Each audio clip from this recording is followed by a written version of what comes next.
Hello, hello. We are back again for another Other Ink Thursday, and I am joined by Jean Luc Lariviere-Lacombe. I You can got it. hear You that I got didn't get it right. it. It's not perfect. I'll keep trying. But Jean-Luc is the of the Dungeon's Key, makes Morkborg compatible stuff and now other stuff as well. Dirtbags is coming up. We're going to talk about that. Actually, at the time this video posts, it's already live, so we'll want to hear about that. But also, Jean-Luc is the just recently, as of this month, the president of the IGDN, the Indie Game Developers Network, which is Yep. Jean-Luc and I are both members of that organization, and so we're going to talk about that as well. So, Jean-Luc, welcome. Thank you for being here. Thanks so much for having me on, Matt. This is exciting. So, I always like to start, especially with people that I haven't interviewed in this format before, is to like gaming is not I mean, it's like it is both so universal and also so unusual at the same time, right? Depending on because Sure. so It's personal, right?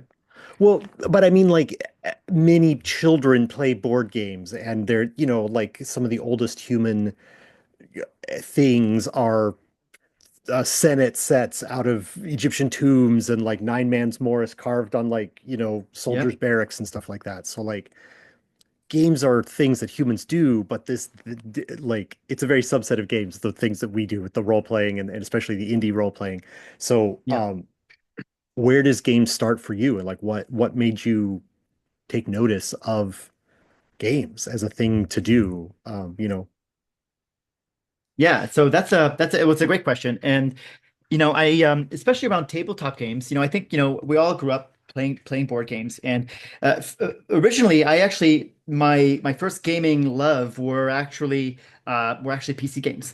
Mm. I have this I can remember even as a boy trying to get into Dungeons and Dragons. I had a friend of mine who played at camp and would always come home to tell me about it. And we tried to start a couple groups, but obviously we didn't really have a GM, and we kind of just threw sticks at this thing and try to make it work. But we didn't have character sheets or the books. I was maybe Oh, yeah, around. it's okay. You don't have a GM or character sheets or a book. Like We don't even know what we're doing, yeah, you're, frankly.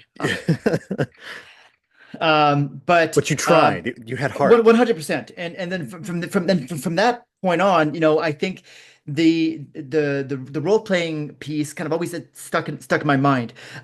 But I moved on, and through my sort of my young adult life, I played a lot of PC games, and not RPGs. What's strange for me is that I when I'm playing a PC game, I kind of rush the story. I skip cinematics just to Mm, get to the action. A big part of that is, sort of like my had this sort of kind of ADHD brain, hyperfixation and just like kind of flood of dopamine. But it wasn't until later in my life that I, kind of wanted to go back to and explore role playing. I loved theater growing up, and so I always struggled to get a good group together. And so I mm. tried playing, D&D, GURPS, and a bunch of other kind of like wild systems. And I was trying with different groups of friends and people, and playing online. I played fifth edition, oh sorry, fourth edition online, and through Roll20, and nothing ever stuck. And then it wasn't until I would say probably 6 years ago that I got together with a group that I could, that we played fifth edition with, and I GM'd through 3 years of campaigns, and that's where I kind of developed this knack for world building, design, Mhm. storytelling, and I sort of fell in love with the medium again. I was always fascinated by it as a boy, and I wanted to sort of rediscover that as an adult, as part of a childhood that I think I never had. So that Yeah. was kind of exciting for me, is to kind of do something that was just childlike again, and kind of very free in that way. Is there so two questions occur to me. So one is there are so many strong storytelling games now. I'm thinking of Last of Us and something like Life Oh, is sure. Strange and stuff like that. Did you hit one of those that you finally weren't skipping the dialogue and you were like, "Oh wait, there's more to gaming," There's or yeah, so there's only one game I can think of that I finished that I finished from end to end, and wasn't skipping the dialogue in, and was just enthralled with, and that was Fallout 3. Hmm. There was just something about the setting, the starting town and the story, that just really caught my attention, and I played the heck out of that game when it came That out. seems like there'd be a lot of ADHD friendly running around in the desert. Oh, what's this over here? 100%. Yes, no, that's exactly right. And also that I think it was one of the first times where, I think the side quests, were Mm, almost, part of the sandboxy nature of that game. And the fact that you can go anywhere and discover something, or you could stop at any number of places along the way. As you say, really caught my attention, and yeah. really I was enthralled by that game. Um, Outside of that, I'll be honest though, I haven't really been able to get into role-playing games, or kind of story-based games, at all. I've been playing primarily first-person shooters and competitively, right? Like that for me was Mm. was really kind of all about. So, well, I'm gonna make a note about that because that's might come up later. Uh, Sure. Perhaps a game like Dirtbags is inspired by FPS. Um, I think it is to some degree actually, and at least the gunplay is, and I uh-huh. think we can get into that. Right. Okay. So the other question that I thought of is like you talked about 3 years of campaigns. So like, were you a did you get a book off the shelf and you were like, okay, we're gonna play through, Wild Beyond the Witchlight, and then you end up that's the Fae thing. So then like you're gonna go fight, but you meet, I almost spoiled that game, but whatever. But you're going to meet this person. So then let's get out the big book of some other realm, and you ended up there, and now you're going through there. So Yes, like you yes. had all those things prepared for you, just like wandering around in a giant, game like Fallout 3. Or were you creating it as you go, like almost, I don't know, West Marches style or whatever, where you're just like, I don't know what's in the next text, you tell me, and like we'll figure it out. Yeah, it was a little bit of column A and a little bit of column B, or probably a lot more of column B. The first thing I did was I think I'm trying to remember the first module I ran from cover to cover was Waterdeep Dragon Heist. Which is a kind of a fifth edition module, published by WotC. And it was kind of like, level 1 to 5 sort of, adventure, and it took us about a year to get through it, playing bi-weekly. And it was a blast. But I struggled a lot actually running these kinds of railroady modules, because there's just so much prep that goes into Mm, memorizing all of the kinds of loose ends that you need to tell a compelling story. Now, I think Wizards of the Coast does a really good job creating these modules and make them easily digestible at the table, but I lean a lot on improvisation, and so that meant it was very difficult for me because I'm not nearly as familiar with, say, the Forgotten Realms, the different factions, the NPCs that they're developing, and the motives especially. And so once we wrapped that up, I ran away with it. I want to start developing, my own world. So that campaign actually extended another year in the Forgotten Realms. But I took the players to an island that I created, with pirates and all sorts of CD monsters, and kind of riffing off of one of the backstories of one of the characters, and I really fell in love with this idea of trying to find creative ways to empower player agency to tell their story, right? yeah. And I really love this idea of kind of planting seeds in a campaign to kind of encourage character growth, right? Like, I would work with my characters, to find out kind of what their goals were, and then, like I said, plant seeds to make sure that they could get there. So that's what I did for the second year, and then ultimately we kind of wrapped up that campaign. It was 2 years. We ended up going back to Waterdeep and defeating the big baddie at level 15, and that was a lot of fun. And then the last campaign was completely homebrewed. And I think I may have an example of the book that I put together here. Yeah, I think so. He's off Oh screen. no, He's I, he's I I put it away. Sorry, but this was the cover for kind of this world I built for my players. It was my first stab at actually writing and printing a book, and Yeah. laying it out. And I created this Well, this world for my players, and that was their Christmas present. Was kind of like mm. this campaign setting with the different factions, and yeah. So I mean that is a great transition then because like at some point you decide like if because if you're running a game, even if you're playing a game, if you're doing any kind of homebrew at all, like you're a game designer. You're Yeah. designing new things for the game. So you talked about adding pirates and sea monsters and stuff like that, and I don't know if you were. I was going to ask you if you were mixing that stuff in, or you just coming it up with by yourself. But like either way, then like to like, oh, I'm going to have my own campaign setting, and like here's a book about it. Like it seems then the natural step is like, oh, but I want to do that again. And is that the origin of the Dungeon's Key and the modules that you've Yeah, done, it or basically is. Yeah, absolutely. I mean, there's just kind of like one other step in between Mhm. that kind of led me to where I was. But at the very least, creating Ishafir in that campaign setting was absolutely where I sort of fell in love with create the art of creating modules and books and getting something printed and having like Yeah, yeah. that sort of tactile feeling. Um, Doing that all end to end was such a satisfying process. Once we wrapped up Ishafir, I developed, or I discovered rather, Morkborg through, the Glass Cannon Network and their work on New Game Who Dis. And that's when I knew I wanted to start publishing content online for for Morkborg and specifically like in the sort of OSR rules light genre.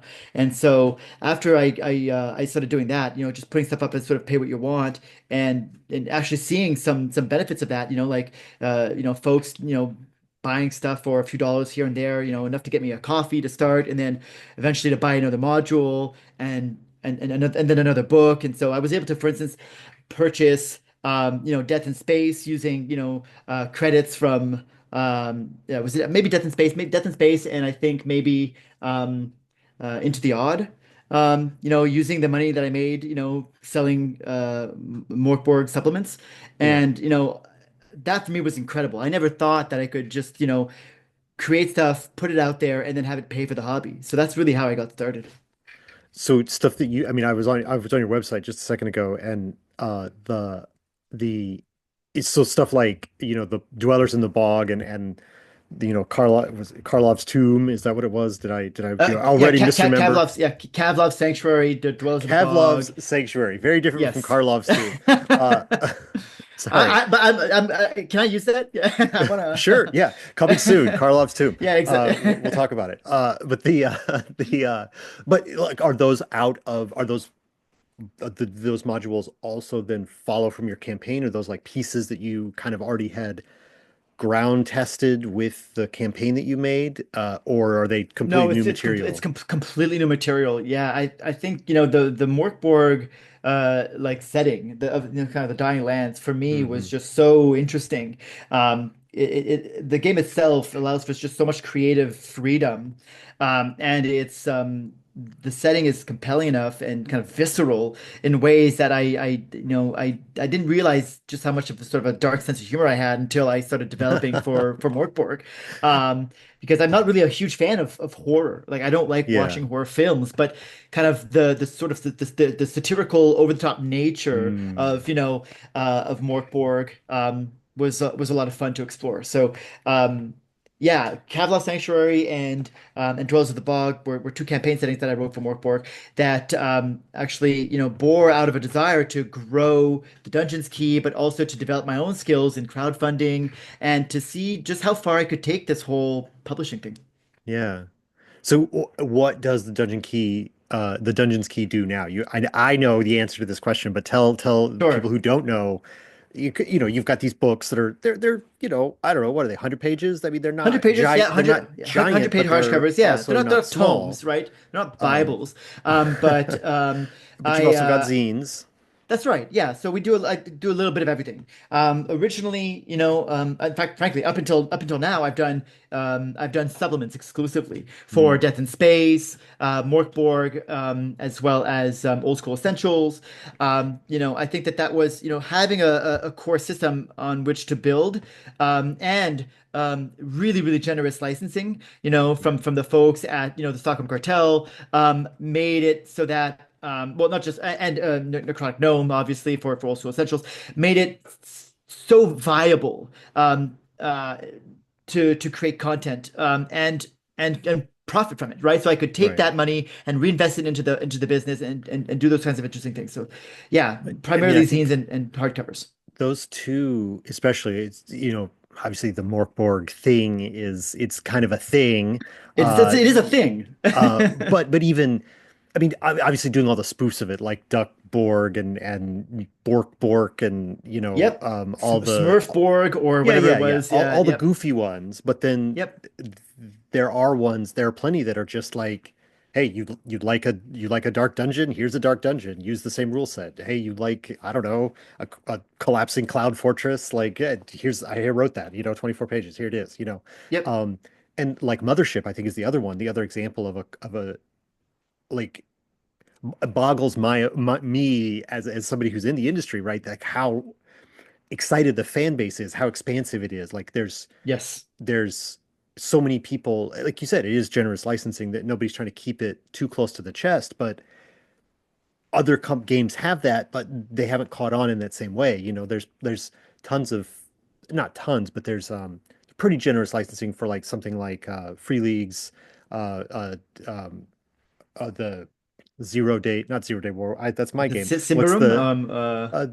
their animal No, it's not mutant Symbaroum, but thing? I know the one you're talking about. Yeah, But it's they've got got that the engine, the Year yes, Zero engine. That's why yes, the Year Zero engine, right? I mean, they've yeah, opened that up, and there is a community portal, but it's not as generative in the.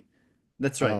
I don't see Zero Dawn in Yeah, modules the way I see Mothership modules, and I see Morkborg modules, and I see Old School that's right. Essentials I stats. really do believe that, like along the lines of Mothership and Morkborg, I think they've captured, in my mind, the essence of sort of this OSR style, Mhm. or NSR style of kind of game design. It's really condensed and rules light, and I think, um, at least for me, one of the things that appealed to me a lot about Morkborg as a system, and you can remove all of the grunge and ultra violent, themes, and at its underlying core is that there are just enough rules for me to remember at the table to be able to use them all in a one shot or session.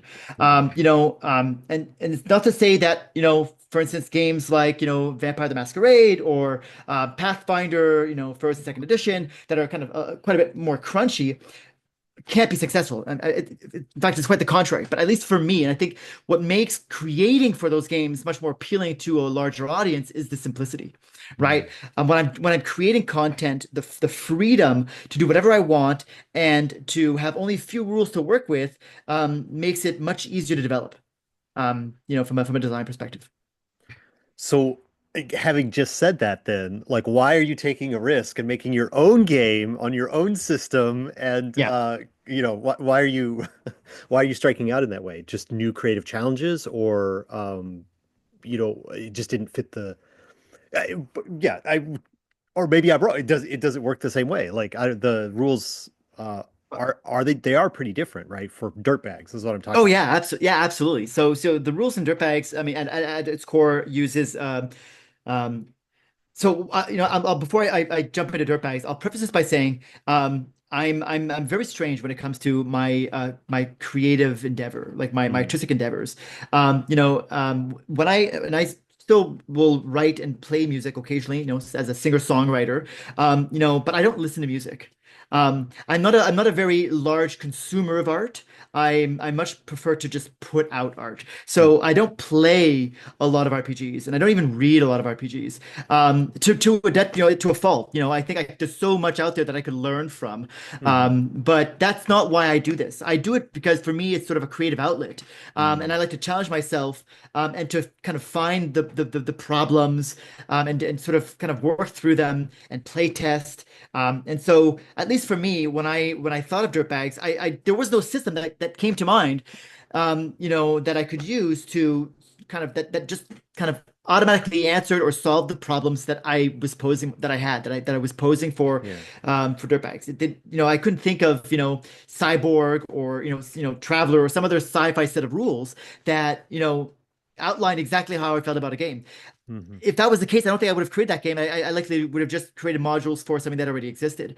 Yeah. When I set out to create Dirtbags, I really did it with this challenge in mind that I wanted to create something that was, flexible, rules light, cinematic, and kind of action packed, and had a really big focus on the gunplay, but allowed for sort of an infinite level of kind of creative freedom in terms of like the actions you want to take. So I want to kind of remove this idea of like limits on actions that you could take, Hmm. and to really leave it up to chance, and more importantly, leave it up to the player to decide how much of their effort they want to risk, trying to pull something off that was cool. So So tell I me how some yeah, of that works. Like, what's the general sort of system of the game then? Like, sure. how does it do what you just said that it does? At its core, I mentioned there are two D6 pool systems. One for taking actions and one for ammunition. Right. So right out of the gate, you know that you're going to be shooting a lot, right? Hmm. Because one of the core mechanics is specifically for firearms. And the way that it kind of works out is that starting with actions is that unlike sort of traditional D6 pools, you're not building a pool. You're not creating a pool based on your stats. You have a fixed pool, and it's the size of your pool is equal to the sum of your ability scores, right? So it's going to be anywhere between 5 or 6 for a starting character. And so you always have this pool of die at your disposal. And when you want to do something where the results are essentially uncertain, right? And there's a level of risk involved, you simply describe what you want to do. And then you choose how many of those die you want to roll, from 1 to 6, however many you've got. And you essentially risk or you gamble by rolling. And for each success that you get, which is from 4 to 6, you complete one of the actions you described in the order you described them. So commonly, what I say is one of the examples I give is okay, so I want to run across the room, dive behind cover, and throw a grenade. Okay, so I've, Hmm. I've described 3 actions, Yeah, yeah. and that means that at a minimum I would probably have to roll 3 die in order to succeed those 3 actions. Let's just say I roll 4. If I only roll 2 successes and 2 failures, then I will run across the room and die behind cover, but I'm not throwing the grenade. So failures in dirtbags don't result in punishing the player. They simply resolve in kind of a level of inaction, and it's up to the player to describe narratively why that didn't take place. Maybe the grenade got caught on some webbing on your fatigues or something like that. Right. And the failures end up going into your reserve, and so the pool of die, your action pool, diminishes over time. And so that's why it's kind of that's sort of the risk and reward. The Yeah, more you yeah. risk, the more you end up depleting your pool, and eventually you end up with nothing in your action pool, and you can no longer take any actions. And so you have to take a breather, in order to replenish your pool. But there's a sacrifice there that you have to take. Either you're spending 15 minutes of uninterrupted rest, or in combat you actually have to skip your turn. Um, so Which, that's actions, if you which you got don't to, really want to do. yeah. Yeah. That doesn't sound good. So I, I'm very compelled by your description of how the game works because it is capturing. I was gonna when you were describing like some of it, I was thinking about movies, but then we talked about video games, and it really does kind of capture. It sounds like it's trying to capture more of that FPS experience of you're running in a room, you've got hands on each joystick and you can do stuff and there's Yep. lots of buttons. I mean, you could do a lot of different things if you can have the coordination to pull the trigger sticks and move the things at At the the same same time. time, absolutely. And sort of put that into like dice pool terms, you've done that, but then also like it's keeping the narrative forward is a very I don't know, that sounds neat. I assume ammo works similarly. You can, Basic, I'm gonna exactly. You fire a risk bunch how of many. I'm gonna Yeah, put a bunch of exactly. bullets into the room and oops, they all missed. That's terrible. Now I'm out of Yeah. ammo. So one of the benefits of the action pool is that when you score a success, the die stay in your pool. Yeah. right? So you're not like, you don't roll three and then they all go to the reserves. Only the failures go into the reserve. Unlike ammunition, which is essentially expendable. So if you've got, a capacity of six, six bullets, you've got six ammunition, that means you've got access to six D6s in your pool. And whether you succeed or not, you're firing that bullet, and so it's going into the reserve, and then you've got to use an action to reload your firearm in combat in order to replenish that ammunition from the reserve back into your ammunition pool. All that sounds really neat. And yeah, I maybe I will try to play this sometime. That sounds really We great. yeah, I would, I mean, I would love to have you win a game. I think that would be a ton of fun. To kind of The summarize, sorry, Yeah, go ahead. I was going to ask you what the I was going to ask you about the theme of the game too. We've mentioned dirtbags and you've talked about the mechanics, but it has a Yeah. particular theme which I think is Sure. Yeah, you should that's talk a about. perfect segue. Yeah, that's Yeah. a perfect segue into what I was going to say because I wanted to talk a little bit about the inspiration kind of leading up to Yeah. what led to the design of this system.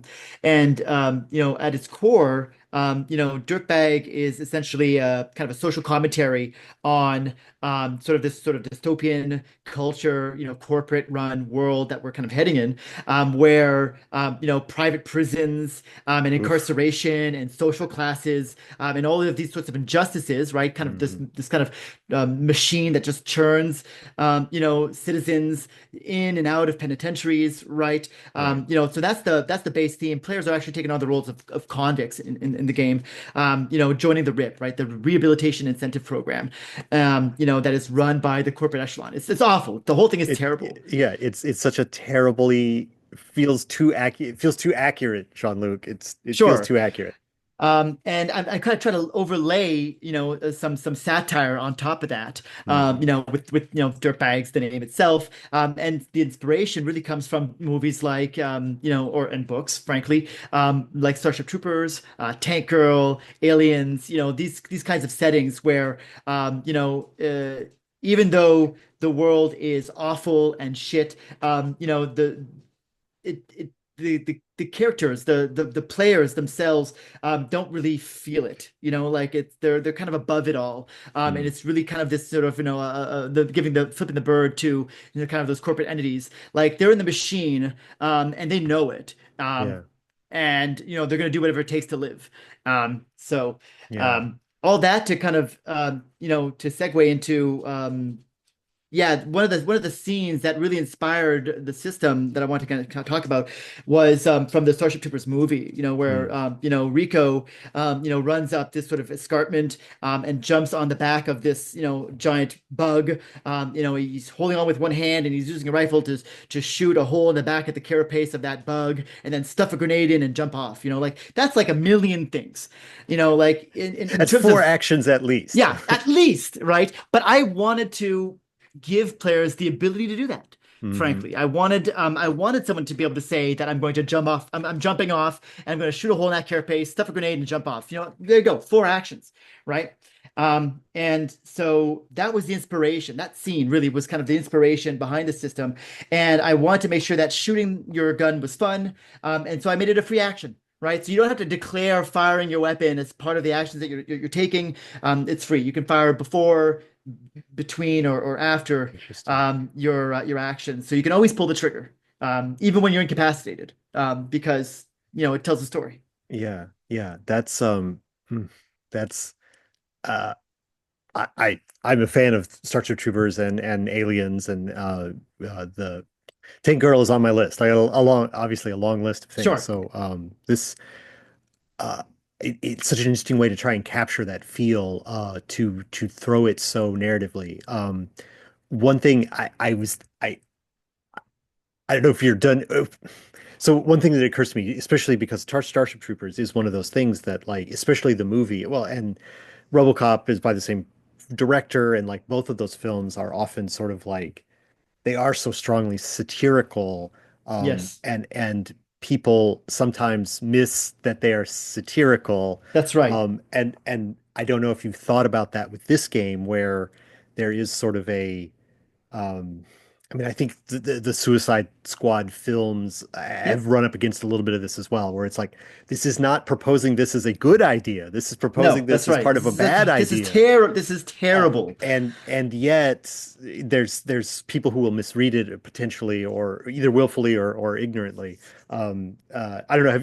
It just occurs to me when dealing with that satire, Yes. Warhammer gets this as well. There's lots of media which are like, Absolutely. It's you know, sardonic, tongue-in-cheek, and I think to your point, it can lead to a lot of confusion. I'm currently going through the first editing pass with my editor. I hope I'm not butchering his last name, but Jordan Bachman, and a typical foe, and he's doing an amazing job at kind of pointing out some of those gotchas. mm, Right. I think at one point, I'd mentioned, kind of eugenics in passing, and it was too on the nose, and I was very thankful that he kind of pointed that out, and we could go back and kind of remove it or strip it out or clean it up, to make sure that like we aren't glorifying the corporate side of things. mhm, Rather, we're glorifying the uprising of dirtbags or of the resistant movement against this sort of corporate entity. Empowering the dirtbags and making sure that we don't dip our toes essentially at all into fascism or things that are kind of really sensitive and almost impossible to do right. I mhm. don't want. I mean, again, like for instance, this isn't a game about Starship Troopers. And I didn't want to go down the road of kind of introducing fascism into the game in any sense of the way, because I think it's too real and it's too close to home. And I Mhm. don't want to give that. I don't even chance giving those ideas a vehicle in my game. And so Right. that's why when you pick up the book, or when backers receive their book and they pick it up, right? The first thing that they'll see is that it looks like a corporate pamphlet on the inside, Mm. right? With a bunch of corporate promo, but it's been defaced to shit I, by I was by the impressed by how dirtbags. much defacing was in the little sample that you Every sent me. spread, Like it every is spread is going to be that defaced by there's a artist Francesco Lobo. Yeah, it's yeah. important to kind of all corpos are bad. F corpos, middle fingers, you Mhm. name it. Really making sure that kind of is hammered home. Hmm. Uh before we get off the subject of dirtbags, tell my viewer at the time that this comes out, dirtbags, it will be live on crowdfunding. So tell what it's just where is it? Where is it on Yeah, crowdfunding? everything they need to know. Sure, yeah. Yeah, So yeah. so just quickly, you can find Dirtbags on Kickstarter. It's Dirtbags exclamation mark. So if you just Google Dirtbags Kickstarter, you may not find it. Dirtbags exclamation mark Kickstarter on Google, or you can just go to the Kickstarter page. You can also go to my website, thedungeonskey.com, and there's a direct link that will take you to the Kickstarter page where you can check it out, and hopefully back. But there's no pressure, obviously. Just excited to be doing this, frankly. Yeah. Uh, so I think we'll come back to like socials or like where people can find you on again at the end. Sure. But there is another topic that I want to talk to you, and I mentioned at the beginning, you are the incoming, as of the first of the year, president for the Indie Game Developer Network. And That's right. some of the themes that you just were talking about are themes that a lot of our members are interested in, not glorifying corpos. There's a lot of games Yep. in our IGDN stable that have that kind of a message. So, first of all, congratulations on your, we vote for our members, so you Thank had you so to much. put up, you know, uh, offer yourself on as a, As a candidate, yeah, a absolutely. candidate, right, and describe what you wanted to do and all that kind of stuff. And then, the membership was like, yeah, sounds good. Yeah. Um, but I don't know. I think I'd like to spend some time like hearing from you about kind of what, I mean, again, like the membership has read the statements that you've made, and we've had meetings internally and stuff like that. But like this is sort of a more public platform to kind of, what is the IGDN, and what are you hoping to do with the IGDN? And not that you're like in charge of it, but like you are at the helm and for That's the next right. 2 years, that you have That's to, right. yeah. So what? So tell us Sure. briefly what it is, and then yeah, Yeah, I mean, what you want so to I do. mean, the IGDN, the Indie Game Developers Network, is sort of nonprofit trade organization, essentially backed by a number of members from all over the industry, specifically for tabletop games, right? So it's not just RPGs, right? Although a lot of our members do publish RPGs, it's an international organization, right? So if you're working on board games in Brazil and tabletop RPGs in Spain, everyone is welcome, and it's not only there to support the kind of the growth of business and standards within our industry, but also to promote underrepresented voices and marginalized communities, internationally, and to kind of prop everyone up, right? To kind of support that idea. Yeah, I mean it's I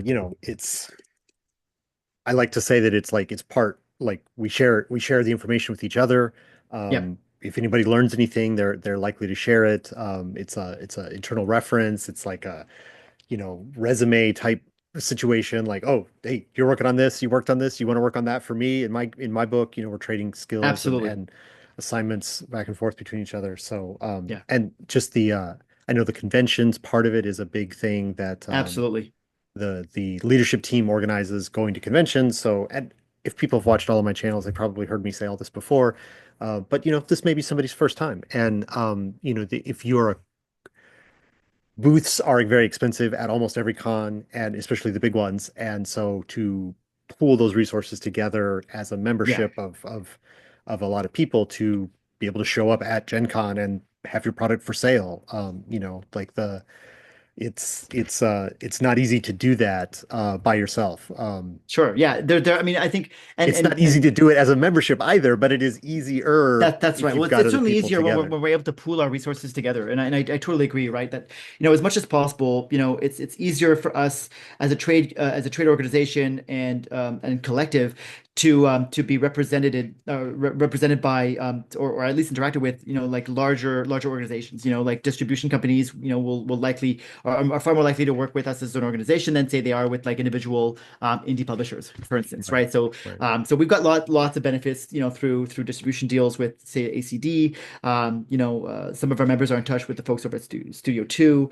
Like you're talking about conventions, etc. And so we try to bring all of that to the forefront, right? And we've got other kind of benefits in the kind of form of discounts with different providers or services, from printers, etc. So yeah, those are kind of the high level benefits of joining the organization, and I think that the dues, at least for me, are well worth everything that I get out of it.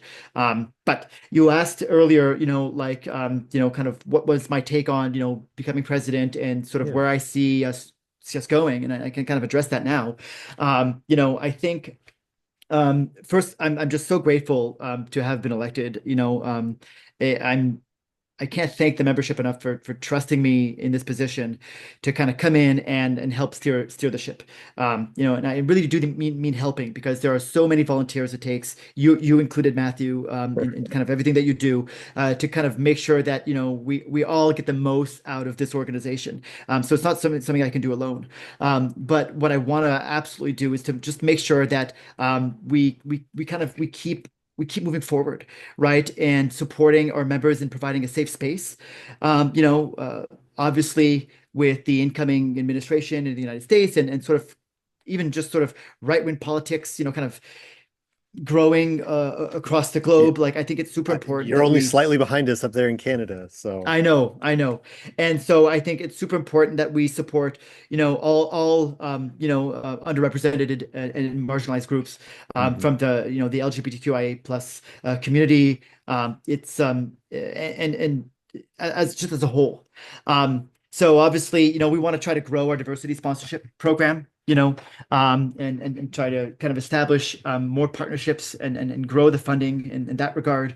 Um, Growing our sort of international presence is something that I think we want to kind of double down on as well, in the next couple of years, and to try to do a little more in terms of growth of membership, but also kind of partner programs.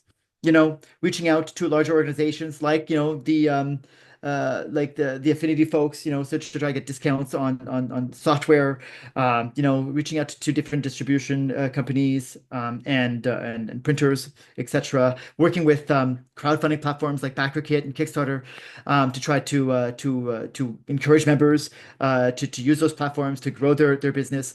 But I think that there's just so much more that we could do too for those folks that aren't at the point yet where they've even necessarily published a game, right? Yeah. One of the things I want to be clear about is that, I would say that there's a large number of folks who join the organizations who either are just started or have not published games of any kind, and they're joining because it's something that they've done maybe at home on their own, or maybe they've published things, but very small projects on say itch.io, and there's so much that we could do to kind of help support those members as well.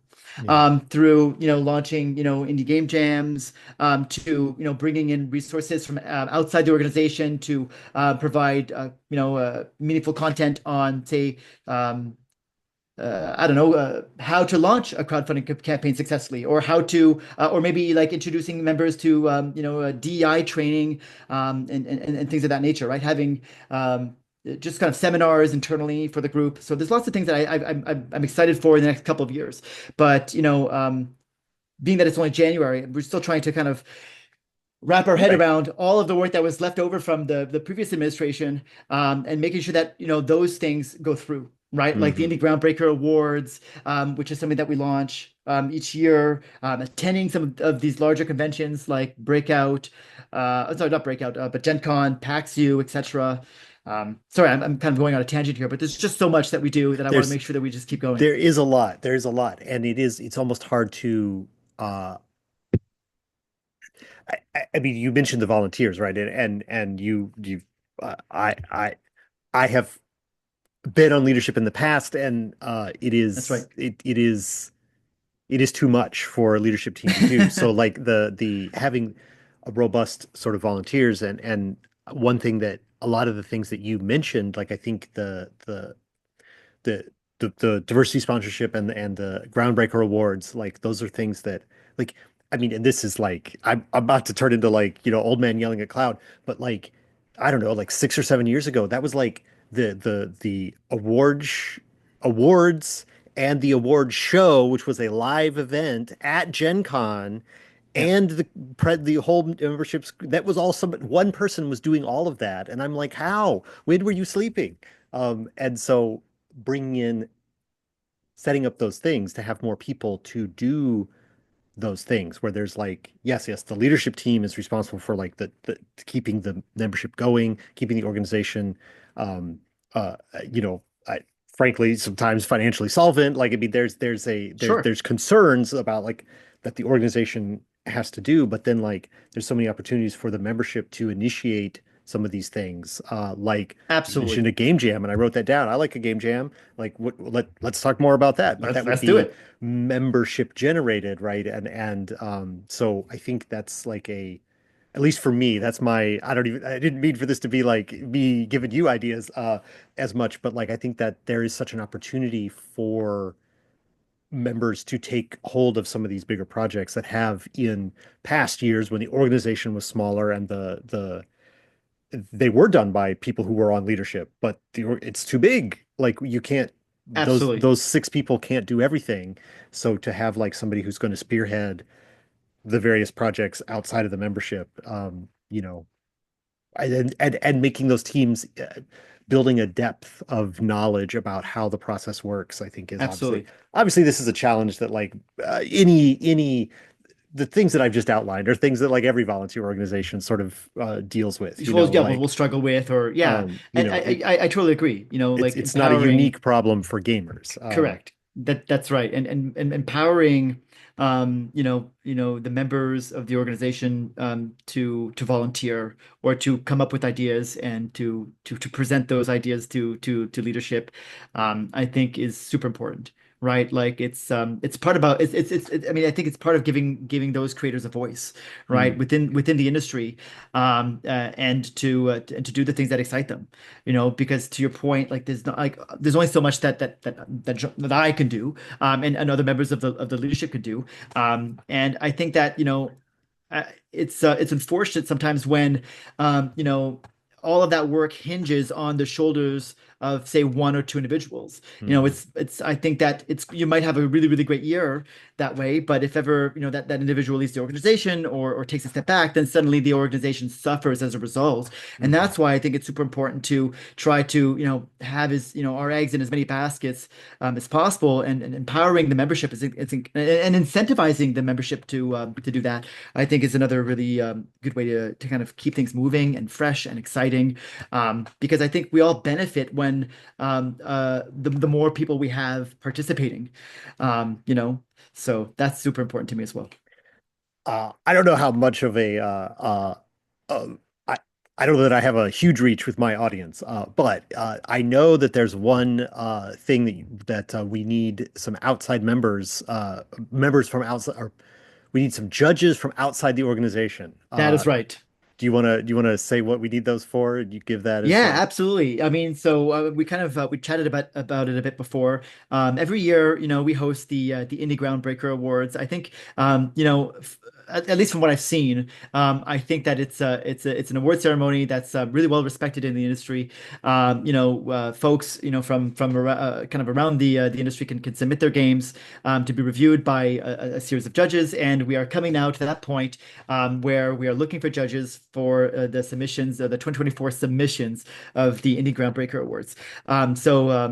Generally speaking, we're looking for two member judges and two external judges. I believe we've posted that on our socials, but you know, you can find that on Bluesky. You know, at the Dungeons Key, I've posted the link there as far as you know, is the form that you need to fill to apply to become a judge. A few of the other members as well, and I think we'll probably be getting a blog post out. Maybe you know, we're looking to do it relatively quickly. But I well. mean, for those folks who are listening, if you would like to be a judge, you know, you can always get in touch with us either on Blue Sky or through Discord as well. What is the I mean, it's just judge a bunch of games, read a bunch of games, and decide which You ones got it. are Yeah. in So the because I the think there are awards are five categories, five right? I categories. think, you know, most, I think it's five. Yeah. You know, most innovative, best setting, best art, you know, and so forth. And I think we've got around 108 submissions this time around. Right. So, you'd get, you know, you'd get maybe about a month and a half or so to kind of go over those PDFs. As a judge, you also get to, you receive these PDFs and you get to keep them as well as, you know, as a thank you for your service. Yep. And so you would kind of go over that, and then, you know, collectively the judges would sort of establish, you know, the kind of the criteria for each category, and then work together to elect a nominee and a winner essentially. Yeah. Are there any other specific programs that we're almost at the end of our time, but is there any other specific program that you want to kind of break down and talk about what's coming soon for something that you'll be working on with IGDN? Or is there just, I mean, we've talked generally Yeah, we and then talked now about a lot specifically about the already. awards, but I don't know if there's another, I don't want to cut you off if there's No, no, not at more to all. talk No, I about. mean, no. So I was actually, I was just met with our diversity coordinator, Joyce, yesterday actually. And one of the things that we're currently working on, obviously, is the 2025 diversity sponsorship program, right? I take it as a grain of salt because we're obviously still working through the timeline, right? We gotta, you know, make sure that we secure our funding for this year's diversity sponsorship program. But I think we will be looking for candidates to apply, you know, in the coming months. Essentially, I think we were probably start looking. I want to say April. Please don't hold me to that because I have to go back and look at my notes. But Yeah. In the past, it's been the sponsorship is to go to Metatopia, which is a playtesting that's event, correct. right? So Yes. is that still a focus of the sponsorship Yeah, this so time? I think because of COVID, we had to put a pause on sort of the kind of attending Metatopia. It's something that Hmm. that I was talking to Joyce about reviving this year, simply because this, you know, traveling is no longer as much of a concern. But what we did in the meantime, I think last year and maybe the year before, was to offer a cash grant essentially. You know, you know, what we've found, at least through some of the feedback I've received from previous leadership and Joyce is that the cash incentive actually was something that was really appreciated. And so we're looking at maybe clubbing the grant with an invitation to Metatopia as well. So obviously it's something that we'll have to kind of work out, but one way or another, like we're going to be exploring Metatopia and trying to Right. bring that back in. There's also what is it Unpubbed as well, Yeah. Unpub. and so lots of different kind of avenues for us to sort of explore, Mhm. and we don't want to stop Or there. IGN could start its own playtesting That's right. convention. That's the who knows. We So. we should not Um, do that. That no, I don't is think we should. That is that's too not one of much. the programs. Unless you, as a member of the IGDN, are listening, and that's something that Right. you want to do. Right. If you think that's I a good won't be. idea, now you're in charge.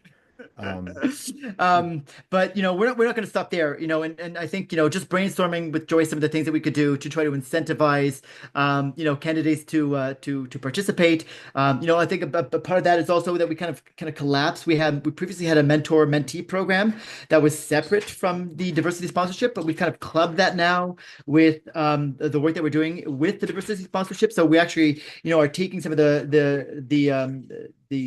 candidates from the diversity sponsorship and pairing them up with mentors as part of that program as well. So the whole thing is really kind of stepping into its own, and I like to kind of continue growing that on, in a number, kind of vertically, in terms of like the amount of funding that we can receive, but also horizontally, right, in terms of the number of programs that we're able to deliver to those candidates as well. yeah. I mean, it all sounds great, and I know. Yeah, it's always a lot of work, so it's always appreciated the efforts that the leadership and makes to make these things happen at all. Absolutely. So it's thank you. Good luck on the work ahead or the year Thank you ahead, so the two much, two years, two Matthew. years ahead, and Yes, we'll I'm sure we'll hear from you again in that time. I don't Um, doubt. as before we finally say goodbye, tell people once again where they can find any of the stuff you've been talking about. I mean, IGDN Online is a website that they Yes. can go to, or the Dungeons Key, um, any other relevant websites that or places on the internet that people should go check out. I mean that's basically it. But yeah, you can, as you said, yeah, first and foremost, if you're listening and you are, you're creative in this space, in tabletop, whether it's card games, board games, tabletop role playing games, go to the IGN online, check it out. If you're already in that space, and the diversity sponsorship is something that you're interested in checking out and learning more about, you can find all the information on our website. As far as my own socials, at the Dungeons Key. You can find me on Bluesky. My website is thedungeonskey.com, and you can find all of the relevant information there on Dirtbags if you're interested. Yeah, that's kind of pretty much it. Yeah, sounds great. Thank you so much for your time to talk to me today. I think we're right at the time, I think. Yep. So we're doing good. Jean Luc, thanks. No, thank you, Matt. And thank you to all the viewers for watching. Thanks, everyone.